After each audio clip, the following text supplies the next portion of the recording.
Bom, então vamos retomar. Então era para sermos consumidos pela maldade, mas Deus nos emprestou a sua bondade. Eu sei que quando a gente fala assim, você pode se lembrar de um sem número de atos de maldade que você sabe que há no mundo atual. Mas eu queria que você pensasse que a maldade é natural, mas a bondade é um milagre. A questão que nos dá esperança não é que as pessoas, o que deve nos afetar em relação à esperança e desesperança, não é que haja maldade, mas como consegue haver bondade?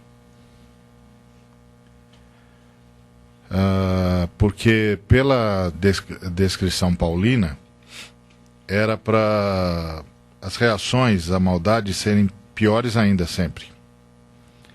Então é assim, tá vendo mal? Então eu vou fazer pior ainda. É bem a frase de Lameque, não é? O descendente de Caim, que disse: se Caim matou por uma questão religiosa, existencial, ou seja lá que nome possa se dar a razão que Caim alegou para cometer o primeiro homicídio, eu matei porque o sujeito esbarrou em mim. Comigo é muito pior. E tem mais, e não adianta tentar me alcançar, porque se Caim foi vingado 7 vezes, eu serei vingado 70 vezes 7. Ou seja, eu vou ser muito pior.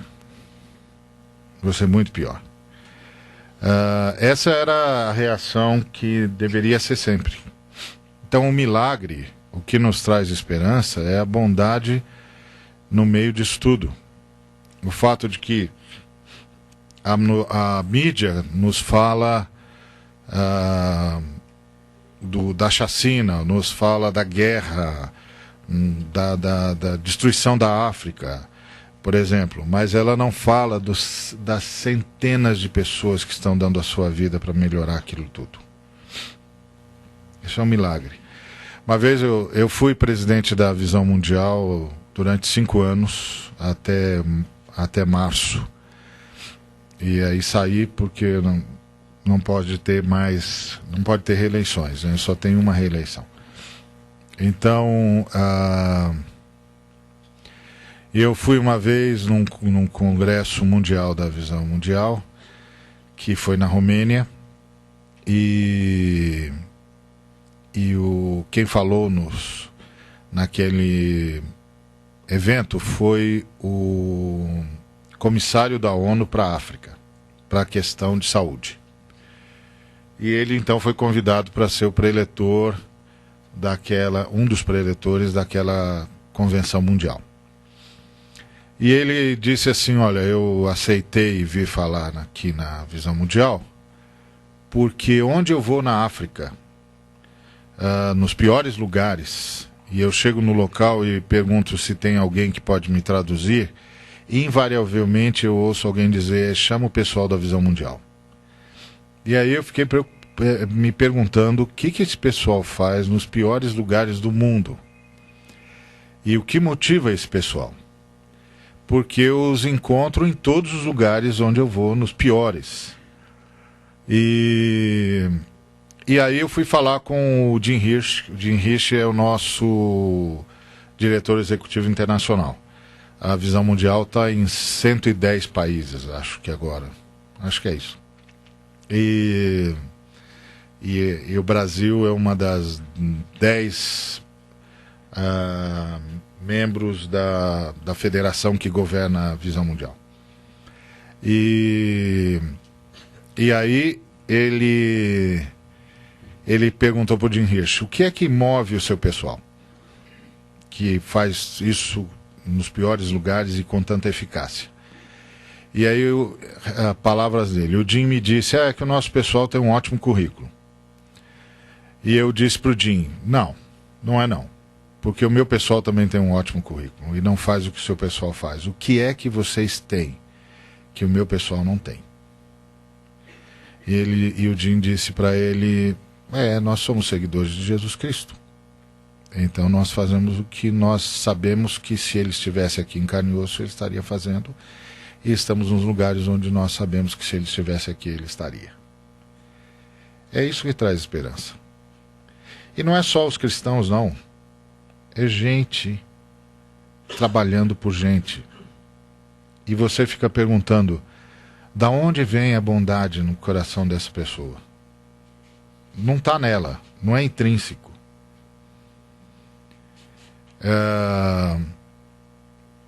Como é que tem alguma coisa vencendo a maldade que há nela? Então, realmente, quando você olha para o mundo, você pensa: puxa, se isso não é o que o Paulo falou, mas não é. Não é. O que o Paulo falou é muito pior. O que o Paulo falou seria universal. Ninguém, absolutamente ninguém, escaparia. Então é dessa esperança que nós estamos falando. Alguma coisa aconteceu. Que é isso, era para sermos consumidos pela maldade, mas Deus nos emprestou a sua bondade. Por quê? Porque toda boa dádiva e todo dom perfeito vem do alto, descendo do Pai das luzes, em quem não há mudança nem sombra de variação. Foi o que o apóstolo Tiago nos ensinou. Ou seja, tudo de bom que acontece no mundo é presente de Deus. O cientista que agora está descobrindo um processo, uma cura, etc., é presente de Deus. Mesmo que ele nunca venha a atribuir a Deus, porque Deus tem essa virtude. A melhor coisa que alguém pode fazer é glorificar a Deus. Mas Deus não age em relação ao ser humano na proporção do quanto o ser humano o glorifica. É isso que a gente tem de saber de Deus sempre. A melhor coisa que um ser humano pode fazer é glorificar a Deus. Mas Deus não age nos seres humanos e com os seres humanos e pelos seres humanos na proporção em que nós o glorificamos. Ele é movido por outra coisa. Ele não é movido pela nossa resposta. Então, é isso que o Paulo chama de graça. É mais do que favor imerecido. Quando a gente pergunta para qualquer cristão, imagino que em qualquer parte do mundo, o que é graça, a resposta invariável é favor imerecido. Mas eu não sei se consigo transmitir para os irmãos e irmãs que essa definição nem arranha o que é a graça. Nem arranha. Então, tudo de bom que acontece no mundo é presente de Deus. E isso é uma coisa que a gente não pode esquecer jamais. É bem nessa visão do Tiago, descendo do Pai das luzes, em quem não há mudança e nem sombra de variação. Ou seja, há uma estabilidade em Deus que a minha infidelidade não consegue alterar. Há uma estabilidade em Deus que a minha rebeldia não consegue alterar. Há uma estabilidade em Deus que a minha ingratidão não consegue alterar. Nós estamos falando de algo muito mais profundo do que a frase favor imerecido consegue dizer. Por isso, quando eu ouço às vezes alguns irmãos dizerem: não, eu estou com um problema, mas eu vou participar de uma campanha XY, e no final dessa campanha XY Deus tem de me abençoar, ou coisa que o valha, ou quando eu ouço um irmão dizendo, eu vou determinar, eu fico olhando, dizendo, ué, do que ele está falando? Exatamente, eu não consigo nem entender o que ele está falando. Falei, irmão, mas o que você está falando? Você está falando que vai forçar Deus a ser mais gracioso do que já é? Mas você sabe exatamente o que é a graça de Deus? Então do que você está falando? Então eu às vezes eu me dou conta de que nós banalizamos isso. Nós banalizamos e isso em detrimento das nossas orações, porque aí a gente não sabe mais como orar. Até porque não sabe mais com quem está falando.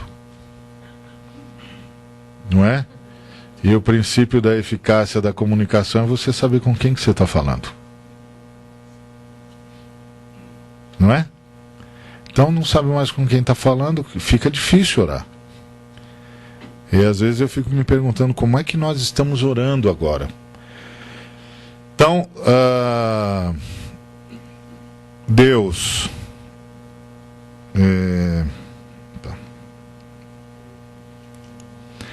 era para sermos consumidos pela maldade, mas Deus nos emprestou a sua bondade, porque toda boa dádiva e todo dom perfeito vem do alto, descendo do Pai das luzes, em quem não há mudança e nem sombra de variação. Agora, o curioso é que isso é forma de Deus falar de si. Por presente de Deus existimos com qualidade. Essa frase do Paulo, lá em Atos 14:17, é extraordinária. Ele diz, e contudo não se deixou a si mesmo sem testemunho. Ou seja, Deus quis se apresentar a vocês. O quadro, o escopo, o ambiente em que essa frase foi dita foi o seguinte, o contexto foi o seguinte: o apóstolo Paulo e o Barnabé estavam pregando na região de Listra, e o Paulo viu que uma pessoa que tinha portadora de deficiência na área de coordenação motora, que enquanto ele falava, surgiu naquela pessoa fé suficiente para ela ser curada. E aí ele deu a palavra de Deus de cura para aquela pessoa e ela levantou e andou. As pessoas que estavam assistindo, ouvindo Paulo pregar, entenderam que o Paulo e o Barnabé eram emissários dos deuses. Um de Júpiter e outro de Mercúrio. Que o Paulo era o emissário de Mercúrio e que o Barnabé era o emissário de Júpiter. Imediatamente chamaram os sacerdotes de ambos os deuses, que vieram para prestar-lhes culto, um em nome de Mercúrio, outro em nome de Júpiter. Então, eles iriam prestar, de fato, culto a Júpiter e a Mercúrio nas pessoas de Barnabé e Paulo. O Paulo e o Barnabé fizeram das tripas coração para dissuadir o pessoal, para fazê-los entender que não tinha nada a ver com Júpiter ou Mercúrio. E aí, qual foi a explicação que o Paulo deu para o milagre e para tudo o que acontecia na vida daquelas pessoas de bom? Ele disse, olha, vocês não conhecem Deus, mas Deus sempre se apresentou a vocês. Ele sempre se apresentou a vocês. E aí a pergunta é, como? Como que ele sempre se apresentou a nós? Beneficiando-vos lá do céu, dando-vos chuvas e tempos frutíferos, enchendo de mantimento e de alegria os vossos corações.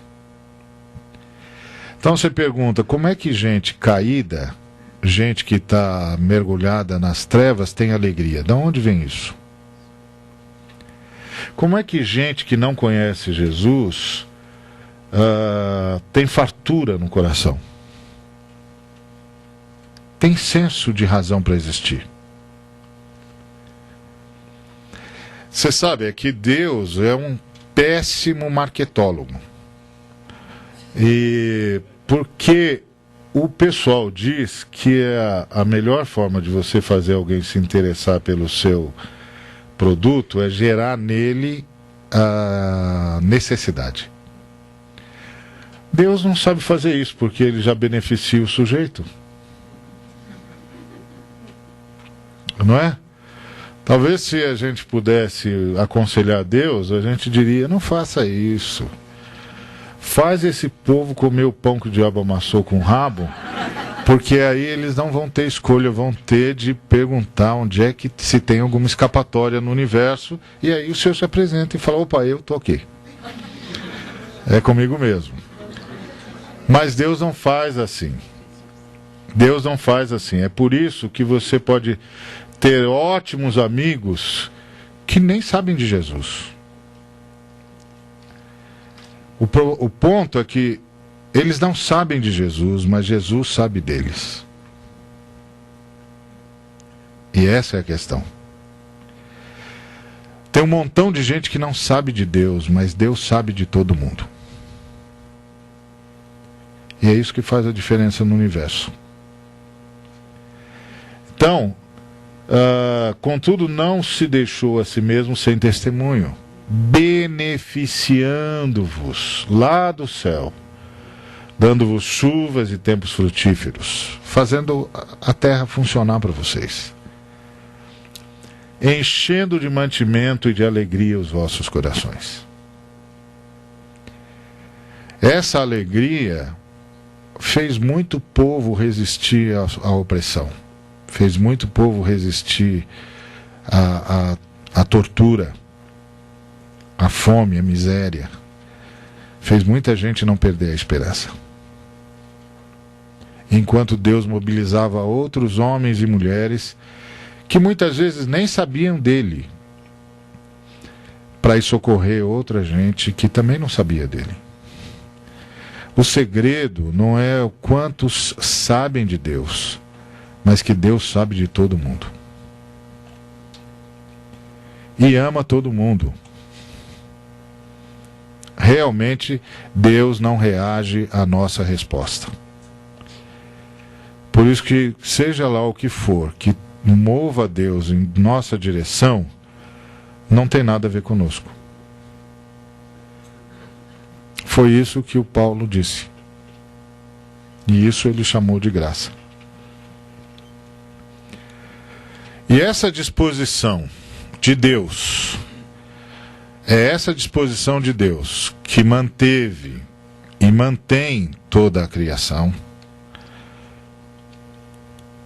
É essa disposição de Deus que manteve e mantém toda a criação. Então, nós estamos falando de uma disposição, que é o que está por detrás do porquê que a gente não existiu quando tinha, não passou a inexistência quando tinha de ter passado. Por que que a gente não é plenamente dominado pela maldade como deveria ter sido dominado? Por que é que a gente teve aquela compensação de Gênesis 3? Porque agora você já percebe que quando você lê Gênesis 3, você já está vendo Deus fazendo alguma coisa. E anunciando para nós o que está fazendo. Dizendo, vocês perderam isso, mas vão manter aquilo. Vocês perderam aquilo, mas vão manter aquilo outro. Então é outra realidade. É outra realidade. Essa disposição de Deus que manteve e mantém toda a criação. Bom, agora isso vai trazendo algumas implicações. A queda é o resultado da livre decisão humana. Porque a liberdade é a possibilidade de dizer não. Assim como a possibilidade de dizer sim. Não é? Às vezes as pessoas dizem assim: não, se Deus nos tivesse feito incapazes de desobedecê-lo, não tinha havido problema. Bom, isso é o que a gente sonha quando pensa nos robôs, né? As 3 leis do Isaac Asimov. Então, Deus não estava com nenhuma intenção de criar robô. Ele criou seres livres. E a liberdade é um risco sempre. Não é? A liberdade é a possibilidade de dizer não e de dizer sim. Porque robôs não dizem sim. Não é? Quem não tem a possibilidade de dizer não também não disse sim. Não tem escolha. Você aperta o comando, ele vai e faz. Isso não é dizer sim. Só é possível dizer sim se você poderia ter dito não. Se você não poderia ter dito não, então você não tem escolha. Então você não disse sim. Não é? Então, a queda é o resultado da livre decisão humana. Os primeiros pais decidiram quebrar a lei de Deus. Cometeram um crime. A pena era a humanidade e toda a criação deixar de existir. Então esse é o fato jurídico, né? Que está lá no texto. Os pais decidiram quebrar a lei de Deus, que Deus tinha dado uma ordem, cometeram um crime. A pena para esse crime era a humanidade e toda a criação deixarem de existir.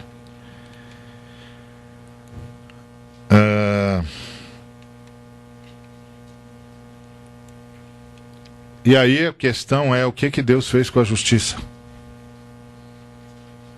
Que crime é uma questão de justiça. Então o que Deus fez com a justiça? E a pergunta, e justiça é um atributo de Deus. Quando Abraão foi orar por Sodoma, o argumento que ele usou para orar foi: não faria justiça ao juiz de toda a terra? Porque o Senhor disse que iria destruir Sodoma e Gomorra e as cidades circunvizinhas. O Abraão se lembrou de Ló, seu sobrinho que estava lá. Aí ele vai orar por Ló. Mas o Ló está onde está porque decidiu ir para lá, ele que escolheu.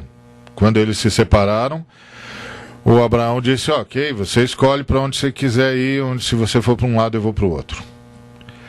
Ele escolheu as campinas de Sodoma porque eram as melhores pastagens, etc. Então ele escolheu o melhor e deixou para Abraão o pior. Mas Abraão disse: você escolhe. Ele escolheu. Então ele está lá por escolha.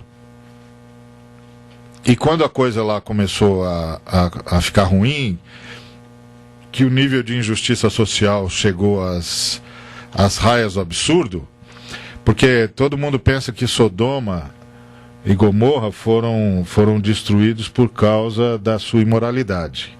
Mas Sodoma e Gomorra foram destruídos por causa da injustiça social. Está lá em Ezequiel 16, versículo 49. A imoralidade e tudo aquilo já era resultado da injustiça social. Tá certo? Porque a injustiça social é assim, não é só o sujeito que acha que pode ter tudo enquanto os outros não têm nada. Injustiça social leva o sujeito que acha que pode ter tudo a achar que pode fazer tudo. Que essas coisas andam juntas, né? Tudo isso anda junto. Na medida em que eu acho que posso ter tudo, então eu também acho que posso fazer tudo. Isso significa que um montão de gente vai ser reificado, vai ser transformado em objeto. Então essas coisas são complexas, né? Às vezes a gente percebe sinais numa sociedade e não se dá conta de que aqueles sinais falam muito mais do que os analistas da mídia conseguem interpretar. Eles falam de uma disposição no coração que vai acabar do outro lado. Então as pessoas falam assim para mim, geralmente, também com essa corrupção que tem no Brasil, eu falo, mas a corrupção é só consequência da injustiça social. Quando há num país, em qualquer lugar do mundo, a perspectiva de que algumas pessoas podem ter tudo, essas pessoas necessariamente pensarão que podem fazer tudo. Essas coisas estão imbricadas, né? Tudo está imbricado. Então, a pergunta do Abraão foi que ele usou como argumento para orar, né? Porque o Ló estava lá por escolha própria. Então, como é que eu oro pelo Ló? Ele levantou a questão: o Senhor vai fazer justiça, o Senhor não vai condenar o justo com o ímpio. Bom, Deus é justo. Como então pôde nos manter uma vez que cometemos um crime?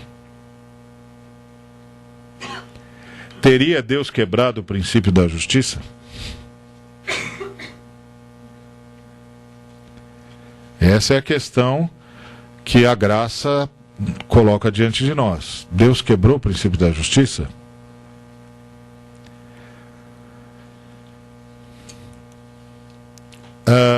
E aí temos a resposta da Bíblia. Pois assim como por uma só ofensa veio o juízo sobre todos os homens para a condenação, assim também por um só ato de justiça veio a graça sobre todos os homens para a justificação de vida. Olha que interessante. A gente pensa que a graça é o contrário da justiça. Mas aqui está dizendo que a graça é o resultado da justiça.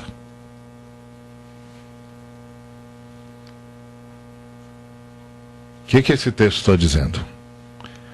Assim também por um só ato de justiça veio a graça.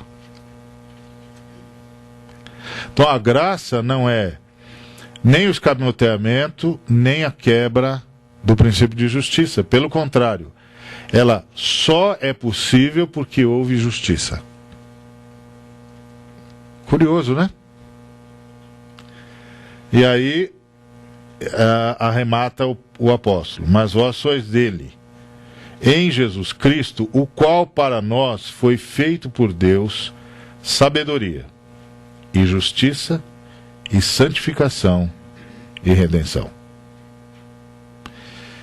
O que esses dois textos estão nos ensinando? Não, que Deus não abriu mão do princípio de justiça, não. Que ele resolveu o problema do princípio, porque justiça é um princípio, né? Antes e acima de tudo. É um princípio que mantém os relacionamentos no equilíbrio, né? É que a gente já trabalha com justiça a partir da legalidade, né? Então o que é ilegal é injusto, o que é legal é justo. Não necessariamente. Justiça é um princípio anterior à lei. Deveria ser o princípio que move o legislador. Lamentavelmente nem sempre é. Mas é um princípio anterior. Não é? Então, do que é que nós estamos, o que é que o texto está nos dizendo? Que Deus satisfez o princípio da justiça em Cristo Jesus. Mas quando Deus fez isso? Por quê? Se a pena para o crime da queda é deixar de existir, então Deus tinha de fazer alguma coisa antes da humanidade pecar. Porque depois do pecado, deixaríamos de existir imediatamente. E não daria tempo de mais nada. Porque é pular para o nada. Lembra da ilustração? Está aqui é o local de viver, de existir, de se mover e plum, rompemos com Deus. Pulamos para o nada. E quem pula para o nada, nada é. Não é? Ou nada fica. Ou nada se torna. Não é? É inexistência. Então, se a pena para o crime da queda era deixar de existir, Então Deus tinha de fazer alguma coisa antes da humanidade pecar. Porque depois do pecado, deixaríamos de existir imediatamente. E não daria tempo de mais nada. Então, quando foi que Deus fez isso? Porque a questão toda é a questão do princípio, né?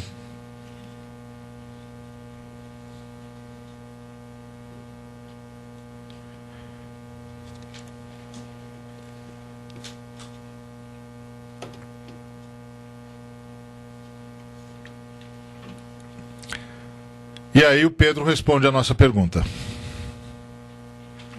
Sabendo que não foi com coisas corruptíveis como prata ou ouro, que fostes resgatados da vossa vã maneira de viver, que por tradição recebestes dos vossos pais, mas com o precioso sangue de Cristo, como de um cordeiro imaculado e incontaminado, o qual, na verdade, em outro tempo foi conhecido, ainda antes da fundação do mundo, mas manifestado nestes últimos tempos por amor de vós. Então, quando foi que Deus fez isso?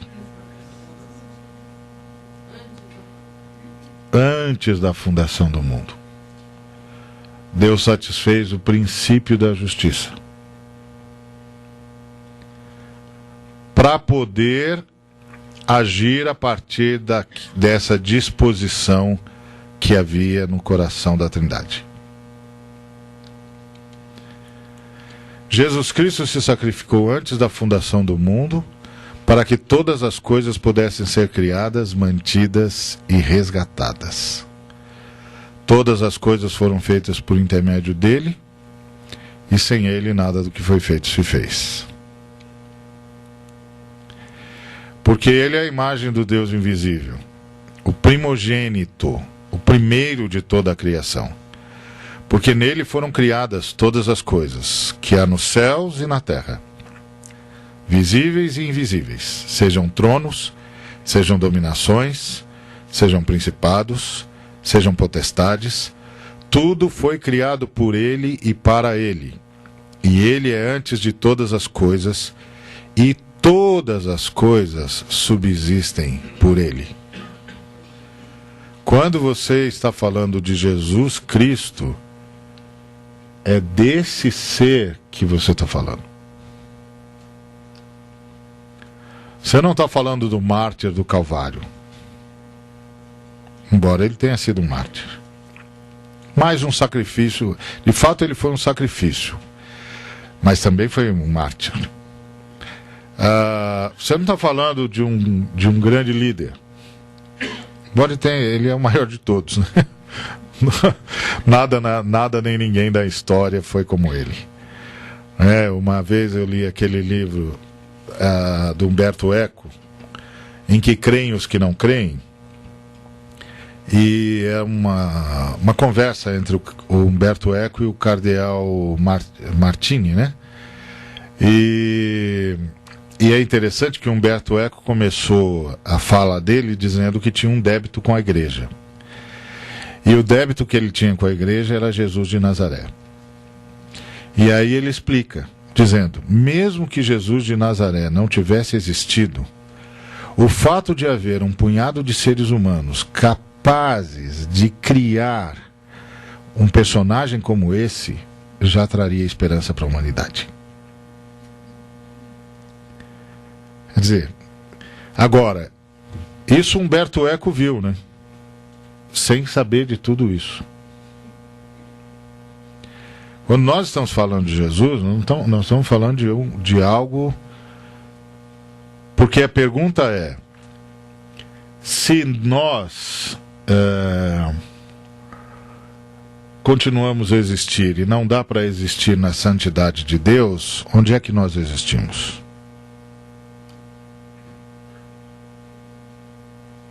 Tá certo?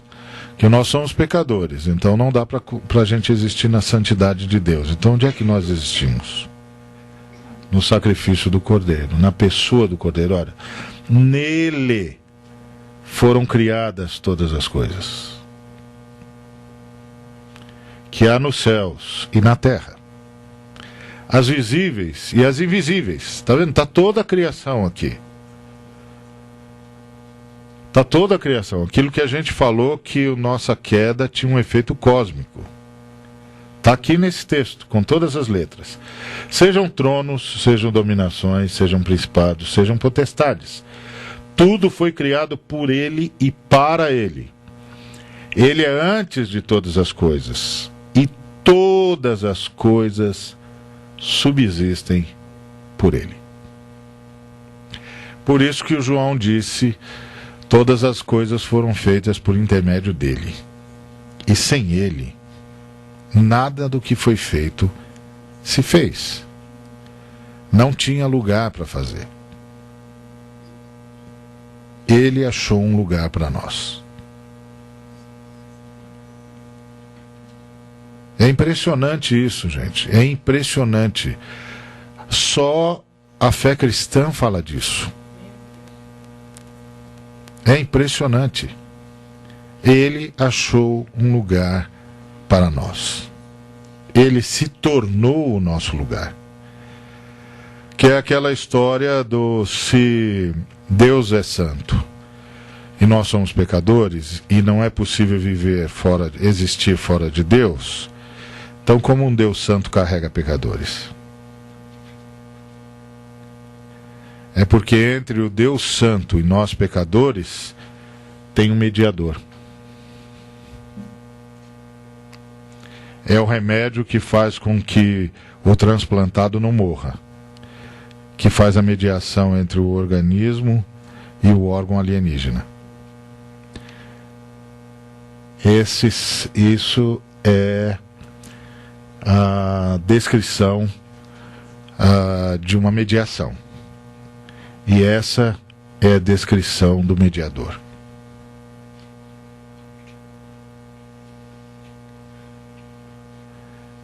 Então, quando nós falamos de graça, do que é que nós estamos falando?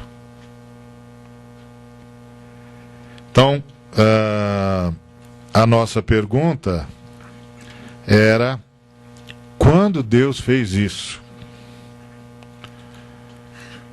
Antes da fundação do mundo. Para que todas as coisas pudessem ser criadas e mantidas e resgatadas nele e para ele e por ele. Então, essa é a melhor descrição que há sobre Jesus, desde sempre. Ele é a imagem do Deus invisível, o primogênito de toda a criação. Porque nele foram criadas todas as coisas. Ele se tornou primeiro algo para que tudo pudesse se tornar nele. E nele foram criadas todas as coisas que há nos céus e na terra, visíveis e invisíveis. Sejam tronos, sejam dominações, sejam principados, sejam potestades. Nem os anjos existem sem Jesus.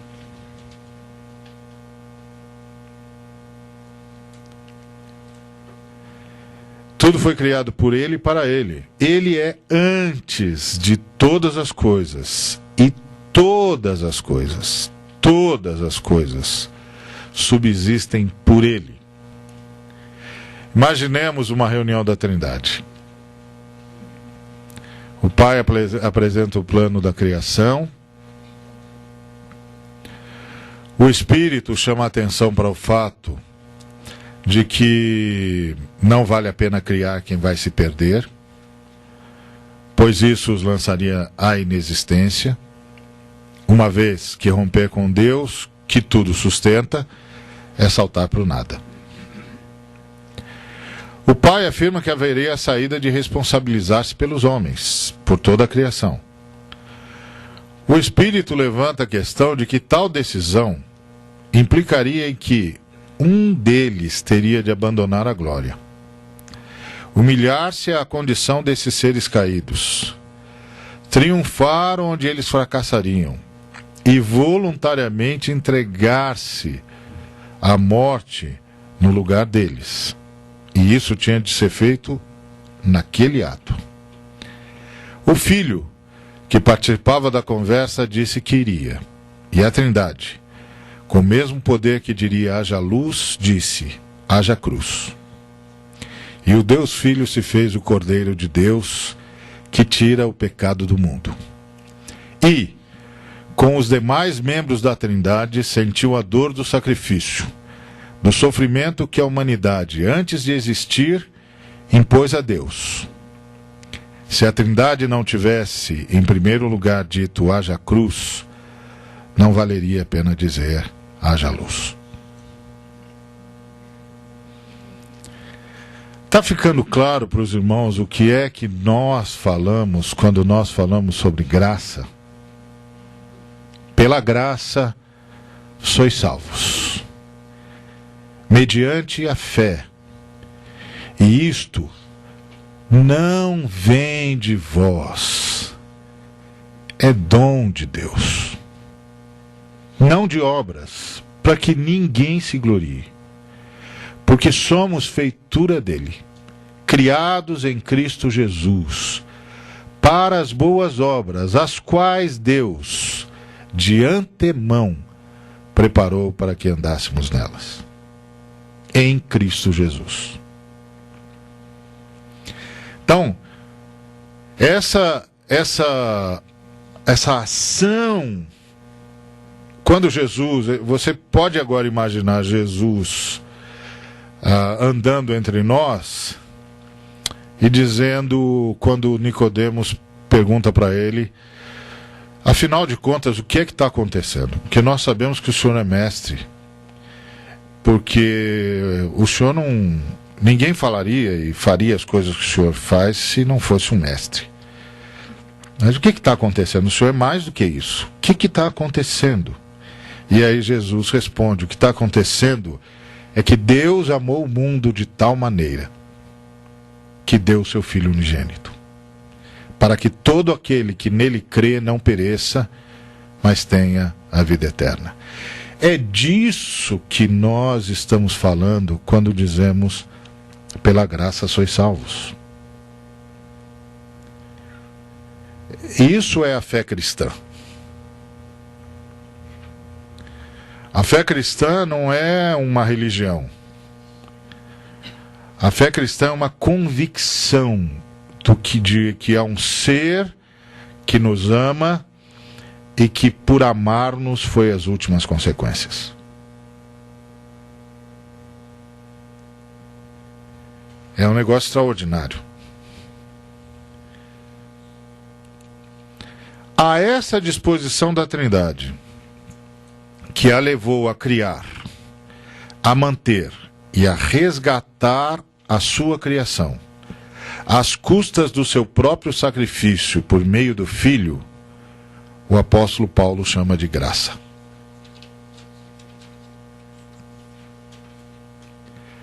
Então, eu queria propor aos irmãos e irmãs que uma possível definição para a palavra graça é a disposição da Trindade que a levou a criar, a manter e a resgatar a sua criação às custas do seu próprio sacrifício por meio do Filho. Por causa dessa disposição da Trindade, sois salvos por meio da fé. Isso não tem nada a ver com vocês. É um presente de Deus. Então é uma outra definição que nós estamos trabalhando quando nós falamos sobre a graça.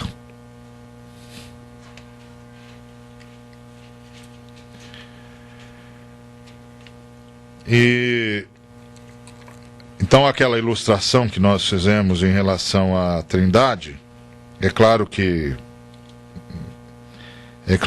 não é assim, é óbvio, até porque imaginar uma reunião da Trindade é impossível, né?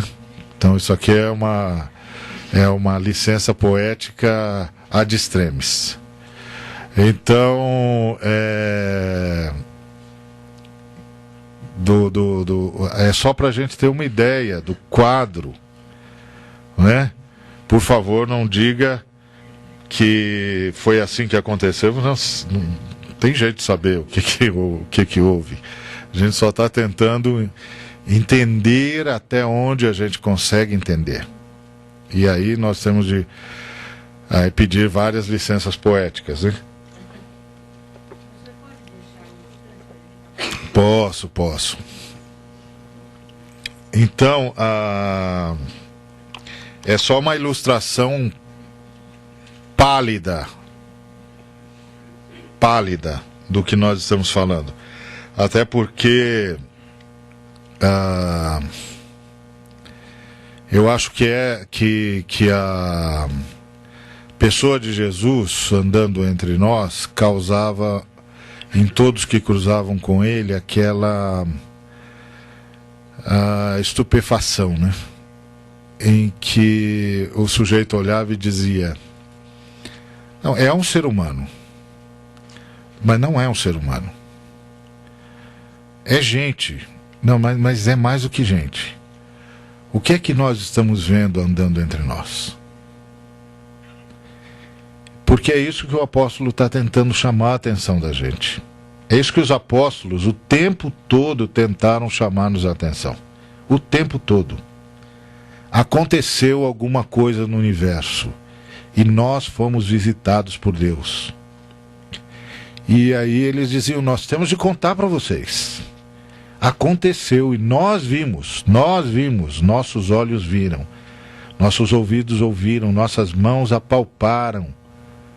Nós ouvimos sobre o verbo da vida. E a vida se manifestou e nós a temos visto.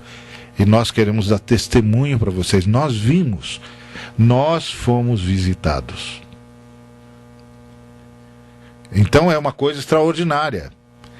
E eu acho que uma das coisas mais tristes que eu vejo na igreja de hoje é que nós perdemos o encantamento. Nós não nos encantamos mais com Cristo. E como é possível falar de alguém assim e não ficar encantado com o que você está vendo? Como é que isso não mexe com a gente? Como é que isso não coloca a gente de joelhos? Como o leproso que se ajoelhou diante dele dizendo: olha, eu não sei quem tu és, mas eu sei que se tu quiseres podes curar-me, porque eu vejo em ti alguma coisa que eu não sei explicar e que me coloca de joelhos.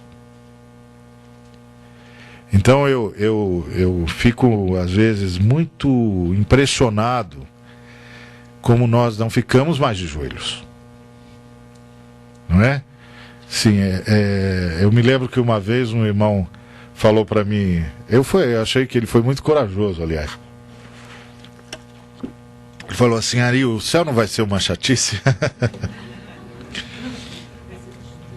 Eu falei: bom, primeiro precisamos ver o que você entende por céu, o que as escrituras falam de céu, mas antes de gastarmos 40 horas falando sobre isso, explica para mim por que você acha que é uma chatice. Aí ele disse: não, porque esse negócio de ficar com uma harpa cantando para Deus, dizendo aleluia, aleluia por toda a eternidade, isso não, um dia a gente não vai cansar. Falei: olha, irmão, na verdade o céu que você fala é um céu que eu nem sei qual é, mas também não vou entrar nesse mérito.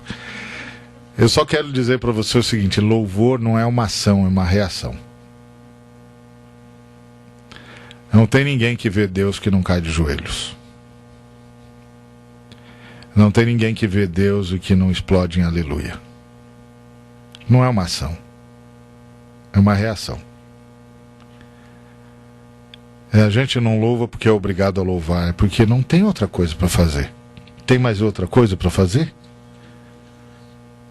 O que mais tem para fazer? Só dizer aleluia. Então, você está equivocado. Nós vamos andar de camisola branca e arpinha falando aleluia o tempo todo. Mas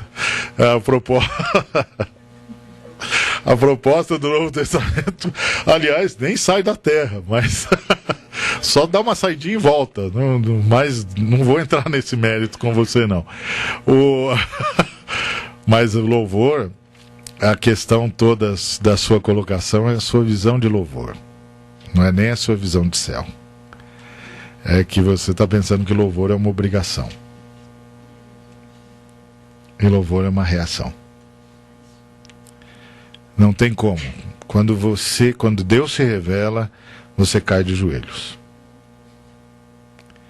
E diz: bendito seja o Eterno que se manifestou em Cristo Jesus.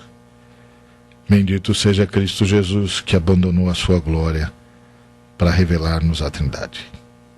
Isso é a fé cristã.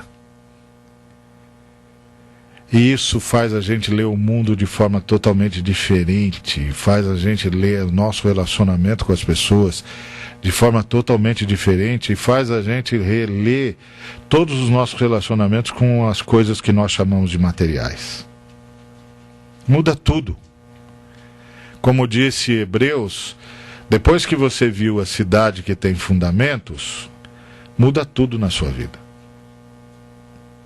Muda tudo. Você viu outra coisa, né? Então, posso mudar? Maneide, tudo bem?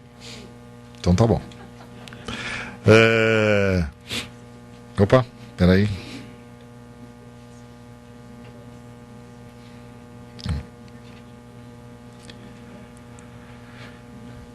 Ué, peraí que saiu fora do... Tô sempre...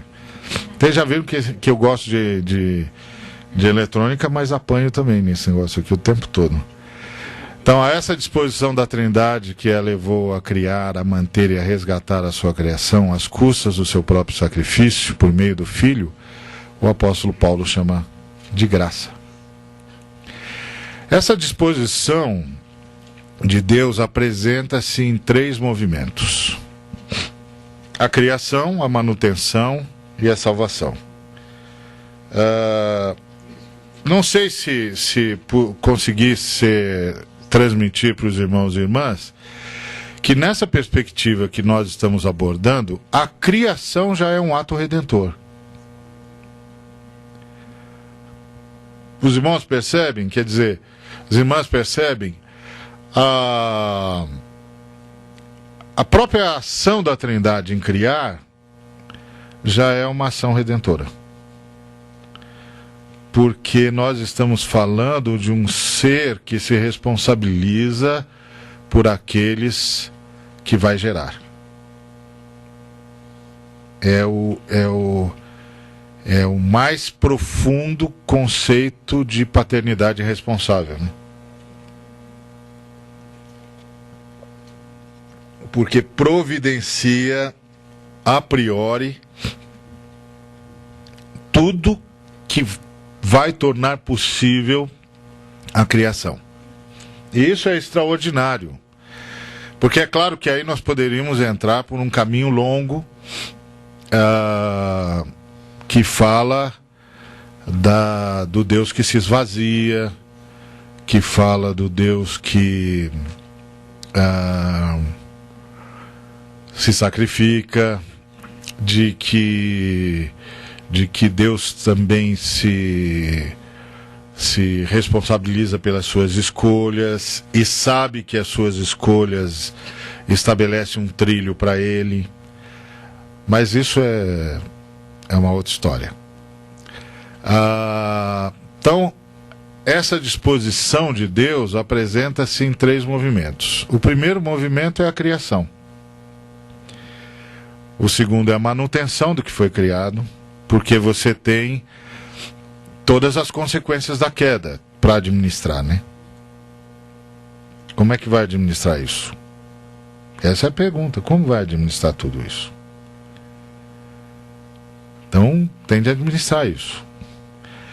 E E aí a salvação, o resgate, né? Como nós, a redenção, como nós citamos, né?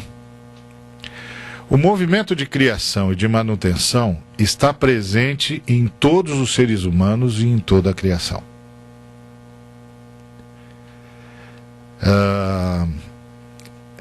Essa disposição de Deus é o que o Paulo chama de graça. Então eu vou só relembrar o que eu havia dito logo no início, que eu estou usando movimento, disposição, para não usar deliberadamente, para não usar a palavra graça, porque eu entendo, posso estar enganado, mas eu entendo que a palavra graça acabou se desgastando porque ela foi perdendo conteúdo para nós.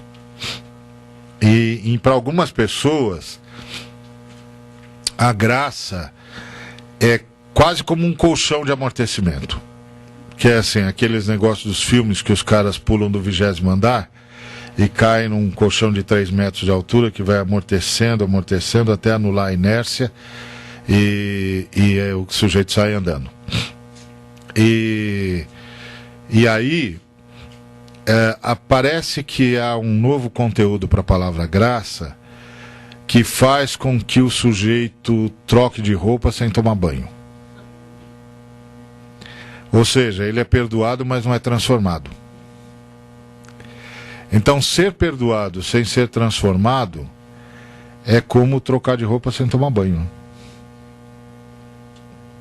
Então, assim, a roupa está novinha, mas o sujeito continua impregnado do mesmo pó.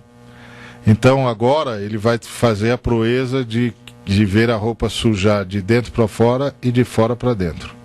Antes era só de fora para dentro, agora é de dentro para fora também, porque ele está sujo. Então nós não só precisávamos de perdão, nós precisamos de transformação. Nós precisamos nascer de novo. Nós precisamos não viver nesse inferno de cai, levanta, cai, levanta, cai, levanta, cai, levanta o tempo todo. Nós precisamos de outra coisa, de uma outra compreensão. Então, agora, o movimento de criação e de manutenção está presente em todos os seres humanos. Então, por causa desse problema com esse conteúdo novo da graça, que eu estou usando essas outras maneiras de falar sobre essa disposição da Trindade. Então, o movimento de criação e de manutenção está presente em todo mundo. Então, não importa se as pessoas não sabem de Deus. Deus sabe delas. E aí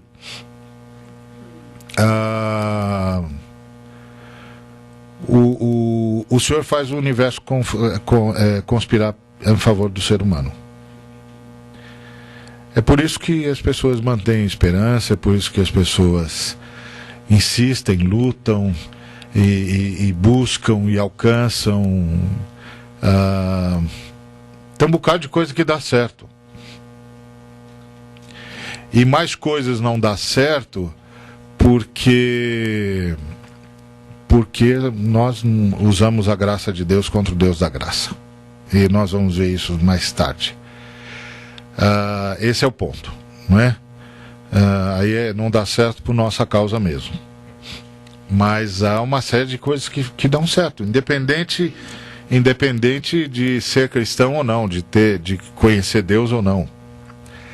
Isso é uma coisa que eu tô insistindo, porque há entre nós cristãos uma falsa visão da eleição de Deus. E a gente vai ganhando um nível de pretensão que vai nos levando para o apartheid. Que é, Deus me ama mais do que ama o sujeito que não o glorifica. Não é verdade. Não é verdade. Não é verdade. Aquele camarada é tão ouvido por Deus quanto eu. A diferença entre mim e ele é que muitas vezes, e na maioria das vezes, ele tem se recusado a ouvir a Deus. Mas Deus nunca se recusou em ouvi-lo. Mas ele se recusa. Não acredito em Deus. Não acho que ninguém precisa de Deus. Ele não sabe que está falando contra o que o mantém. Mas Deus é assim mesmo. Ele não reage àquilo que os homens dizem dele, mas àquilo que ele pensa dos homens. E ele disse que os pensamentos que ele tem em relação a nós são de paz e de vida, e não de morte. Então, a diferença entre nós é que o cara não... a pessoa lá não quer ouvir. Então, meu papel é dizer, escuta, por que você não deixa Deus terminar de fazer o que está fazendo já na sua vida? Deixa ele se revelar para você, ele quer falar com você. E ele quer ir mais longe na sua vida e na sua existência do que foi até agora. Ele está mantendo você, está investindo em você, lhe dando qualidades, condições, etc, etc. Mas ele quer dar muito mais, ele quer dar a vida dele para você. Ele quer que você e ele se tornem um só espírito. Por que você não deixa ele ir até o fim? Esse é o meu papel como pregador. O problema é que nós transformamos a pregação numa ameaça. Não é? A gente fala para o sujeito, você é pecador, você vai para o inferno, você é miserável, você... É verdade, ele é tudo isso. Mas nós também somos. Então, só que o que a gente não está... Ou seja, a gente, ao invés de chamar atenção para a graça, a gente chama atenção para a maldade. Olha aí, maldoso. Não. Você vai para o inferno? Não, ele não vai para o inferno, ele já está no inferno. Nós queremos tirá-lo de lá. Nós queremos tirá-lo dessa cegueira que ele está, que Deus está abençoando, e ele não vê Deus. E a gente diz, escuta, você não percebe? Você não nota que tem alguma coisa acontecendo à sua volta? Você não nota que essa esperança tem de vir de algum lugar? Você não percebe isso? Você não acha maldade dentro de você? Acha? Então como é que você acha que a maldade está aí? Você acha que elas se equilibram? As coisas opostas não se equilibram, se anulam.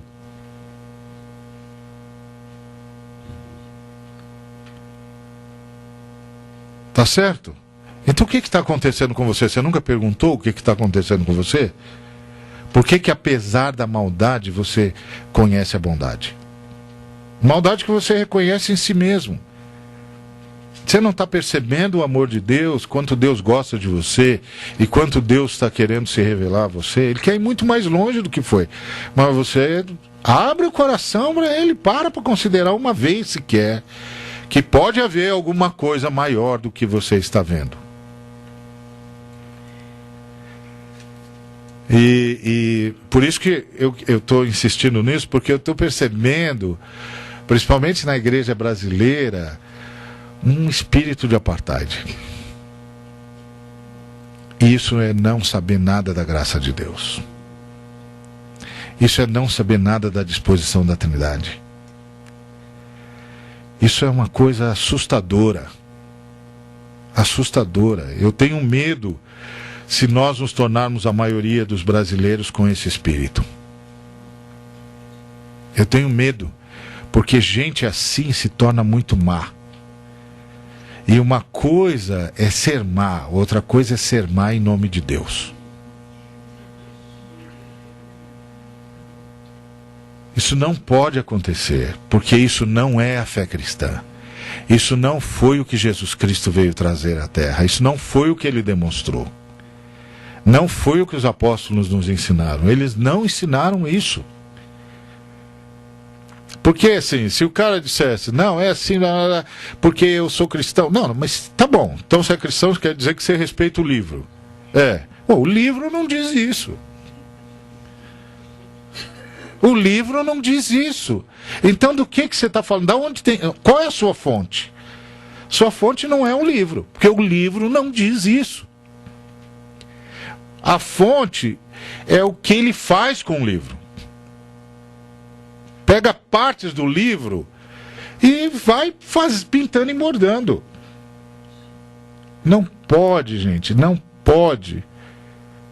Não pode, é preciso ler o livro e entender o conjunto que está ali. Porque homens e mulheres deram testemunhos das visitações de Deus até que ele veio plenamente em Cristo Jesus. Então tem de ler tudo e entender, tem uma história aqui atrás. Fantástica. E a chave para entender essa história é uma pessoa. Jesus de Nazaré. Verdadeiramente Deus e verdadeiramente homem. Como disseram os teólogos de Lausanne, em Jesus de Nazaré nós vemos Deus como é e o ser humano como deveria ser. Essa é a nossa chave para ler as Escrituras. A pessoa de Jesus Cristo. Ele disse, eu sou o caminho, eu sou a porta. Se escapar da pessoa de Jesus, perde essa beleza toda. Perde essa beleza toda. Esses dias eu estava vendo uma cena. E olha, quando eu digo isso, eu não estou julgando irmão nenhum. Eu não tenho autoridade para isso. Eu estou falando só dos conteúdos. Só dos conteúdos. Esses dias eu assisti um vídeo de um camarada que estava orando, impondo as mãos sobre as pessoas e as pessoas caindo. Eu não vou entrar no mérito disso, não quero analisar o fenômeno porque eu não quero provocar o Espírito Santo. Isso é um problema do Espírito Santo e eu digo, o senhor sabe, o senhor faz, é com o senhor, não é comigo. Mas ele impunha as mãos sobre as pessoas e dizendo, estou passando a minha unção para você. Eu dizia, ué, esse sujeito deve ser muito especial, porque ele tem alguma coisa. Eu nunca soube de nenhum ser humano que tivesse alguma coisa para passar desse jeito. Eu estou passando para você a minha unção. Bom, só se for aquela coisa de unção, outros não, né? Eu não sei do que ele... Eu ouço essas coisas e falo, mas do que ele está falando? Do que ele está falando? Eu não sei do que ele está falando. Eu não tenho a menor ideia. Por quê? Porque isso não está no livro. E nenhum dos mestres da fé cristã ensinou isso. E nenhum dos apóstolos ensinou isso. Todos disseram que tudo que nós tínhamos era Jesus Cristo. Tudo que nós tínhamos era Jesus Cristo. Foi o que Pedro disse para o homem na porta formosa do templo. Eu não tenho ouro e nem tenho prata, mas o que eu tenho eu lhe dou. Em nome de Jesus Cristo, levanta e anda. Tudo que eu tenho é Jesus Cristo, porque Ele se deu a nós. Então quando ele fala aquilo, eu fico pensando, mas o que é isso? Eu não sei, não tenho a menor ideia do que seja. Ele não está no livro. Não está no livro. Então, a questão toda é que o movimento de criação e de manutenção está presente em todos os seres humanos e em toda a criação. Portanto, não nos julguemos especiais, porque pela graça sois salvos, mediante a fé. E isto não vem de vós, é dom de Deus. O movimento de salvação está ou estará presente em todos aqueles a quem o Pai decidir salvar. Porque Jesus Cristo disse, ninguém pode vir a mim se por meu Pai não lhe for concedido. Então essa é uma decisão do Pai. quantos o pai vai querer salvar é um problema dele. Eu espero que ele salve a todos. Mas isso é com ele, não é comigo, não é com ninguém. Isso é uma administração do pai. A perda da consciência da Trindade faz a gente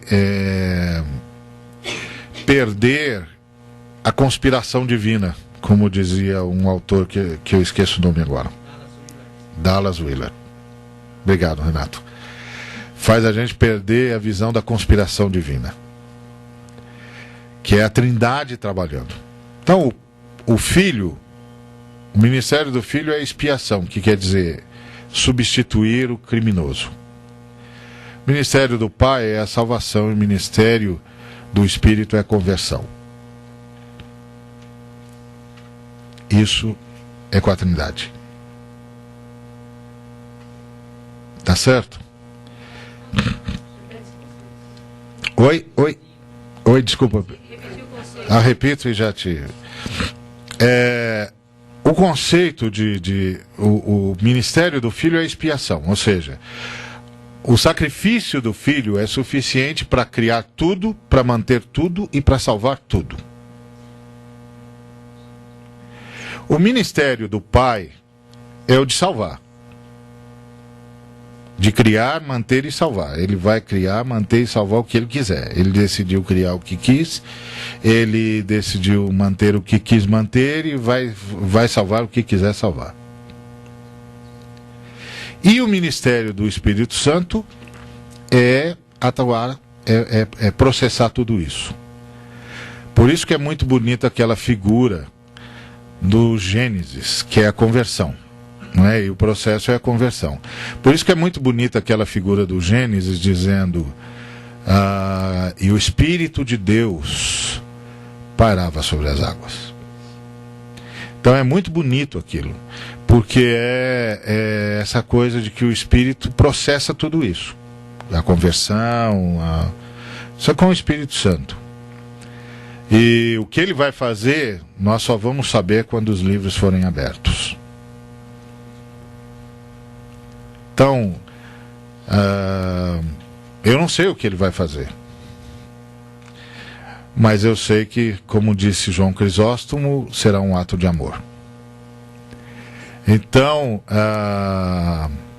é outra história. Nós estamos falando da graça.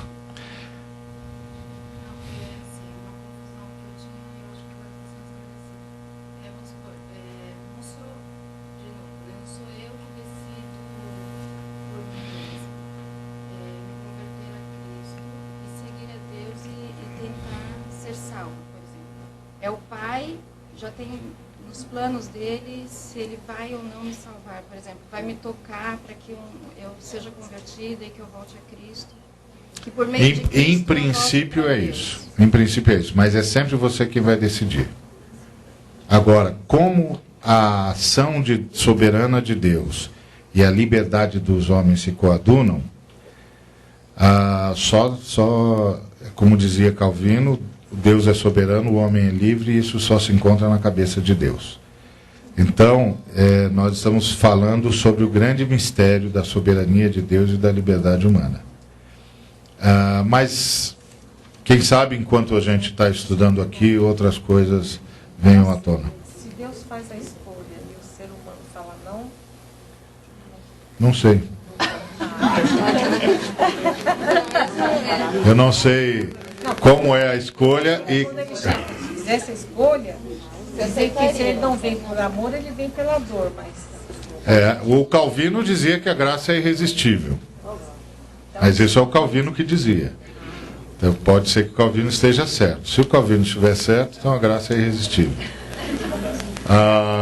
Se o Calvino não estiver certo, a graça pode ser resistida. Quem é idôneo para saber essas coisas?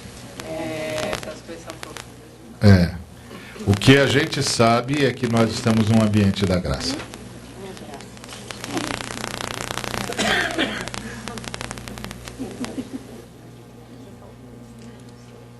As pessoas, enquanto experimentam apenas um movimento de manutenção, não têm consciência dessa disposição divina chamada graça.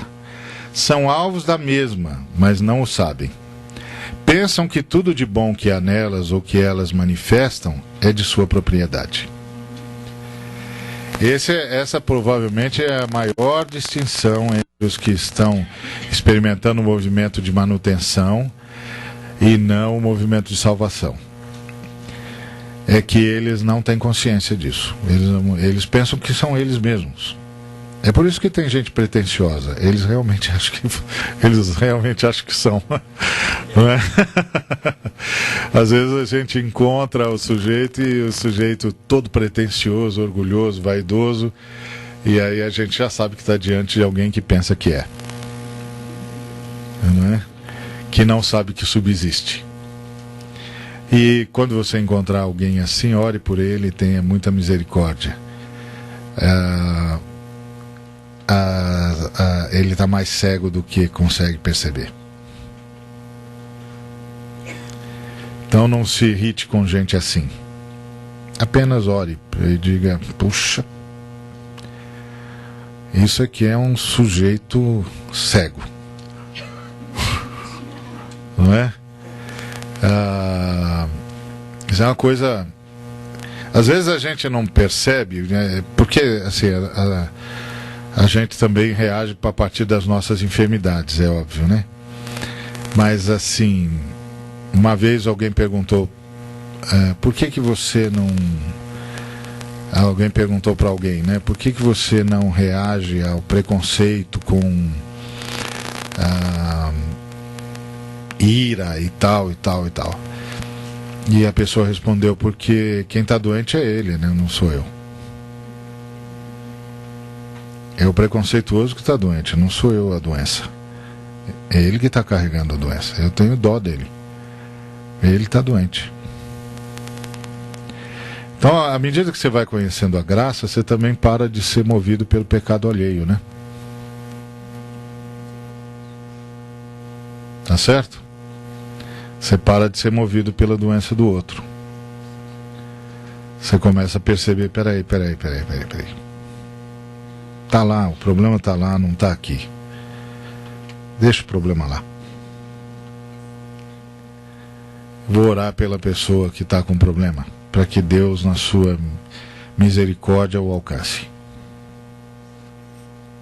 Tá certo? Então, a grande diferença, a mais marcante diferença entre as pessoas que estão experimentando, envolvidas pelo movimento de manutenção, mas não envolvidas pelo movimento de salvação, é que elas não têm consciência. Elas podem até ser religiosas, mas elas não têm consciência. Elas realmente acham que são. Deus conhece o meu coração. E tem muitos crentes que são assim também. Deus conhece o meu coração. Então Deus sabe o que eu tenho, como eu sou. E que eu mereço. Deus conhece o meu coração. Aí a gente tem vontade de dizer: é verdade, Deus conhece o seu coração e gosta tanto de você que não o mostra para você.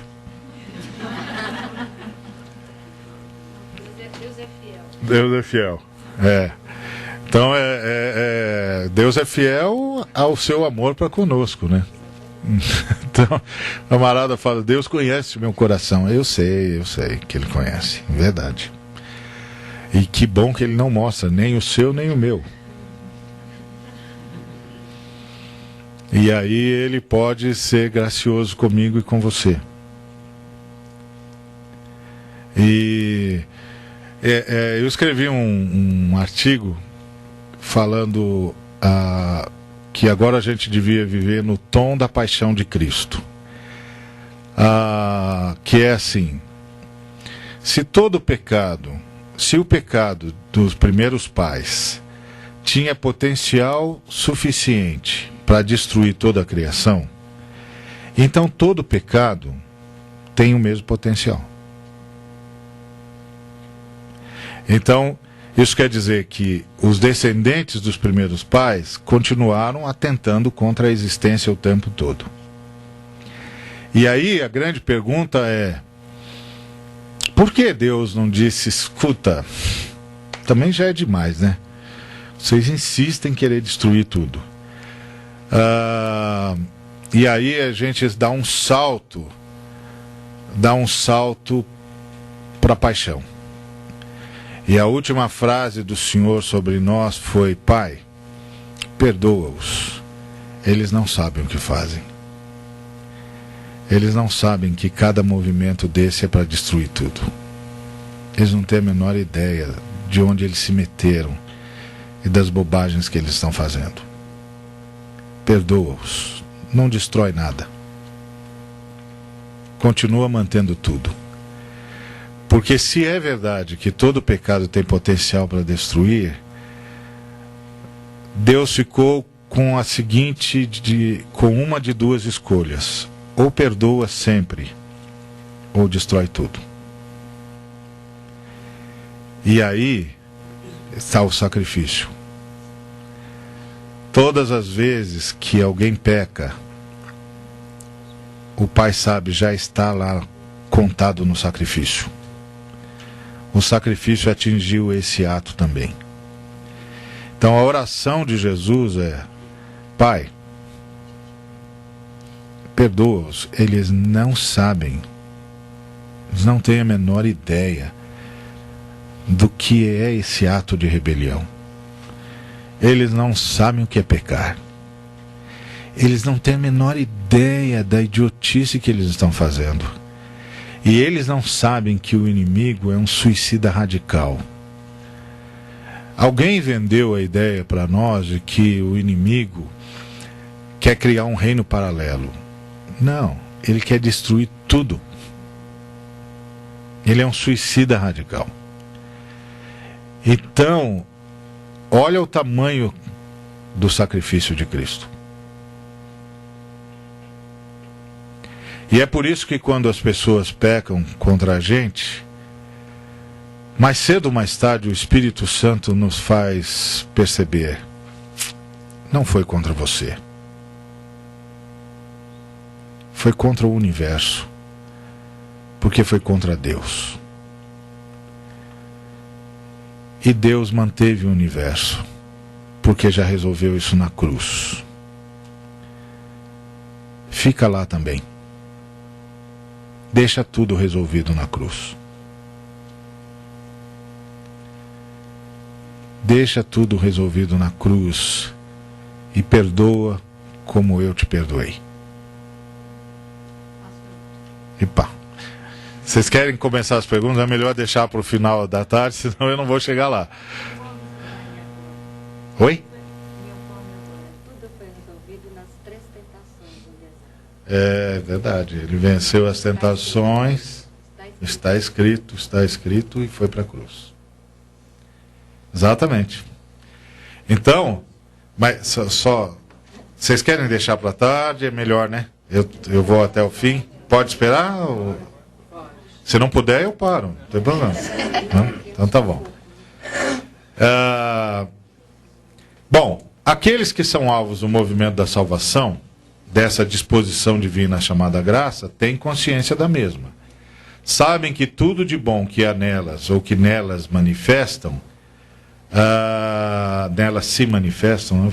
Pulamos aqui a começar pelo privilégio de existir, é presente de Deus. Essa consciência que devia estar nos cristãos. E é por isso que o apóstolo disse: em tudo dê graças. Porque você está no privilégio, você está no lucro. Você pensa que você está no prejuízo, você está no lucro. Em tudo dá graças. O em tudo dá graças do Paulo não é aquela coisa assim: acabei de dar uma martelada no dedo com toda a vontade e aí digo aleluia, Senhor. Como é maravilhoso poder ferir o dedo dessa forma.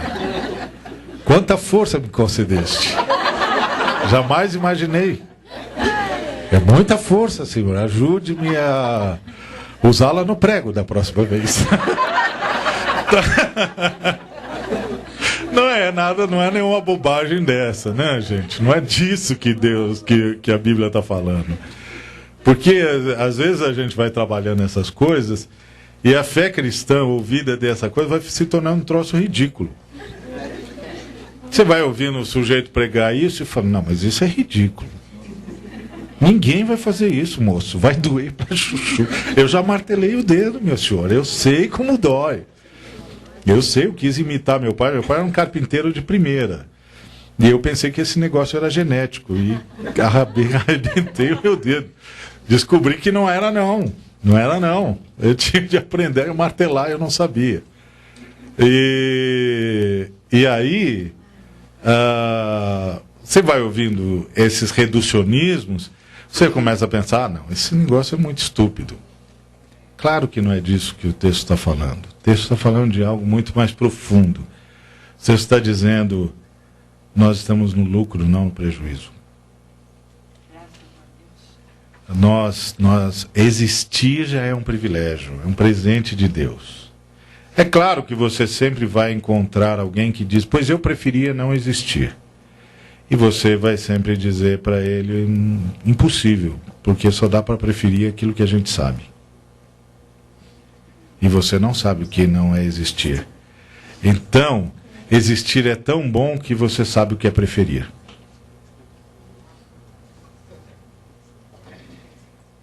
Não é? Porque não dá para preferir o que você não sabe. E se você prefere, é porque agora você sabe alguma coisa. Que bom que você sabe para poder preferir. Isso é dom de Deus. Então, dá para a gente perceber como nós somos infantis em um bocado de coisa? E como nós temos o livro e não percebemos a sabedoria que tem no livro? A riqueza. Foi o que o Paulo exclamou, não foi? Ó profundidade das riquezas da sabedoria.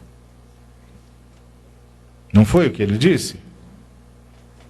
Quem conheceu o Senhor que eu possa revelar? Quem prescrutou isso tudo? O Paulo estava numa experiência pentecostal, né? Só que a experiência pentecostal do Paulo gerava essas coisas. Esse encantamento com Deus. Qual a profundidade da riqueza e da sabedoria e do conhecimento de Deus. Isso é que nos foi revelado pelas Escrituras, pelo Espírito de Deus. Isso é o que nós vimos em Jesus. Eu gosto muito daquela frase do apóstolo João. E o Verbo se manifestou, e o Verbo se fez carne, e habitou entre nós. E nós vimos a sua glória. A glória do unigênito do Pai. Isso é que é a fé cristã. Isso é que é a fé cristã. Nós vimos a glória do unigênito. E nós queremos anunciar para todo mundo, porque está lá para todo mundo ver. É extraordinário. E reverte toda a nossa consciência de nós mesmos e do universo. Então, isso é o que se esperava que nós cristãos fôssemos. Gente que sabe que tudo de bom que há na gente, o que na gente se manifesta, a começar pelo privilégio de existir, é presente de Deus. Isso nos faria, inclusive, lidar com a morte de outra perspectiva. Uma vez nós tivemos de enfrentar a possibilidade da morte em casa, e eu chamei as minhas filhas, disse, filhas, pode ser que nós tenhamos uma perda em casa. Mas eu queria que vocês se lembrassem que o Senhor o tempo todo nos avisou que nós voltaríamos para o pó. Ele nunca disse quanto tempo nós teríamos. E Ele nos ensinou como viver bem, qualquer que seja o tempo que a gente tivesse. Então, se o Senhor decidir que vai haver essa perda, nós vamos chorar, nós vamos lamentar, mas nós não vamos blasfemar. Nós vamos reconhecer que Ele nos avisou e que nós estávamos prontos. Nós estávamos prontos para isso. O importante não é o quanto eu vou viver, mas como eu vou viver. É isso que faz a diferença. Porque o quanto eu não tenho como decidir. Mas no como eu posso ter uma grande participação. Então, sabem que tudo de bom que há nelas, ou que nelas se manifesta, a começar pelo privilégio de existir, é presente de Deus.